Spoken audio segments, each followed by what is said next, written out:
Shalom warga kerajaan sorga, Kingdom Daily Devotion di pagi yang indah ini diambil dari GPD Elohim Batu Malang, gereja yang didirikan oleh opa oma saya di tahun 1939. Berjudul, Kamu adalah Terang Dunia.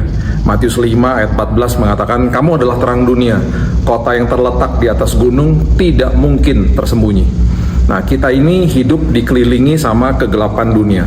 Nah, dunia di sekitar kita itu diselimuti kegelapan, kebingungan moral, apatisme spiritual gitu ya, hubungan-hubungan yang rusak, ketidakadilan, bahkan ketakutan di mana-mana.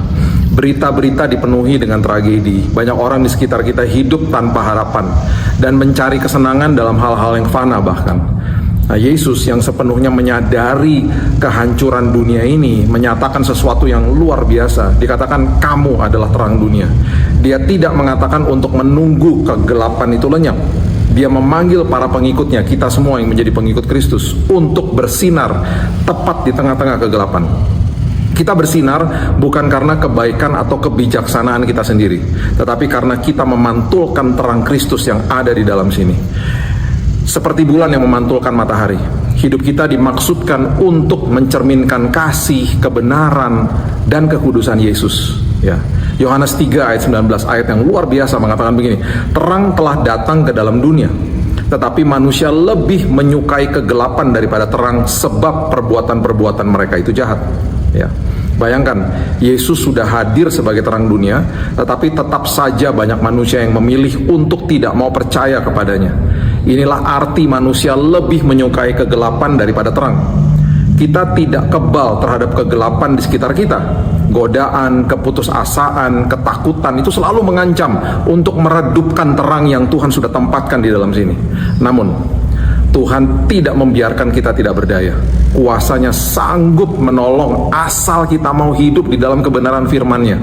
Ya, terang melakukan dua hal. Ingat ini, menyingkapkan dan membimbing.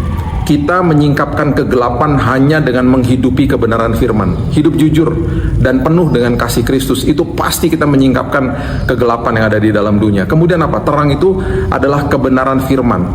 Dan kebenaran firman itu adalah pelita bagi langkah kita. Mazmur 119 ayat 105. Jadi apa? Terang itu pasti akan membimbing langkah-langkah kita. Dahsyat kan, luar biasa sekali ya. Yesus mengatakan gini, aku adalah terang dunia, barang siapa mengikuti aku, ia tidak akan berjalan dalam kegelapan, melainkan ia akan mempunyai terang kehidupan. Yohanes 8 ayat 12. Ambillah keputusan hari ini, terang yang sudah disediakan sama Yesus, terima dia sebagai juru selamat atas hidupmu, dan ikuti firman-Nya untuk menjaga supaya terang Yesus yang sudah ditempatkan di dalam kita terus menyala di dalam kehidupan kita. Ya, itu sebabnya hari ini kita punya tanggung jawab sebagai kita yang sudah terima Yesus. Terang yang sudah ditempatkan di dalam sini jangan sampai pudar. Terang Tuhan nggak bisa dimatikan, tetapi terang Tuhan bisa ditutup sama ulah kita sendiri. Kalau kita nggak jaga pintu gerbang hati misalnya, mata kita dipenuhi dengan, kita nggak sortir mata kita, apa yang masuk itu sampah dunia, dan kita membiarkan itu terus yang masuk. Akhirnya terang Tuhan yang ada di dalam kita tutupkan gitu loh. Terang Tuhan itu nggak bisa dimatikan karena terang Tuhan adalah terang Tuhan. Akhirnya hidup kita tidak jadi dampak, hidup kita nggak bisa dibimbing sama terang itu. Terangnya ada tapi kita nggak dibimbing, kan ironis. Kemudian terang itu ada, terang itu akhirnya nggak bisa menyingkapkan kebenaran.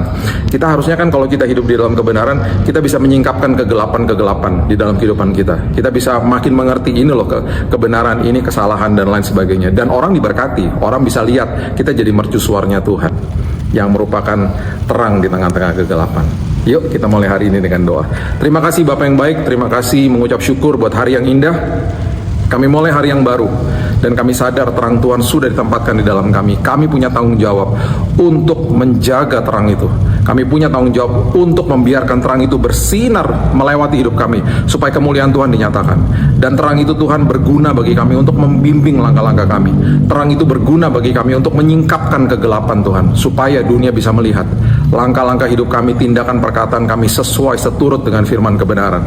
Terima kasih Bapak yang baik, terima kasih buat terang-Mu yang bercahaya di dalam kami. Tugas kami untuk menjaga supaya terang itu terus menyala Tuhan. Dan kami percaya langkah-langkah kami dijaga, dilindungi, dipandu sama firman kebenaran. Kami mulai hari yang baru, dan kami bersuka cita karena terang Tuhan ada di dalam kami. Dengan itu Tuhan, kami dipulihkan, kami disembuhkan, kami dipimpin, dilindungi, disertai, diberikan damai, diberikan sukacita, diberikan hikmat, bahkan pengharapan. Kami mulai hari yang baru hanya di dalam satu nama yang ajaib, nama di atas segala nama, Yesus Kristus, Tuhan dan Juru Selamat kami. Kami berdoa dan mengucap syukur. Kita sama-sama katakan, amin. Have a blessed day dan Tuhan Yesus memberkati.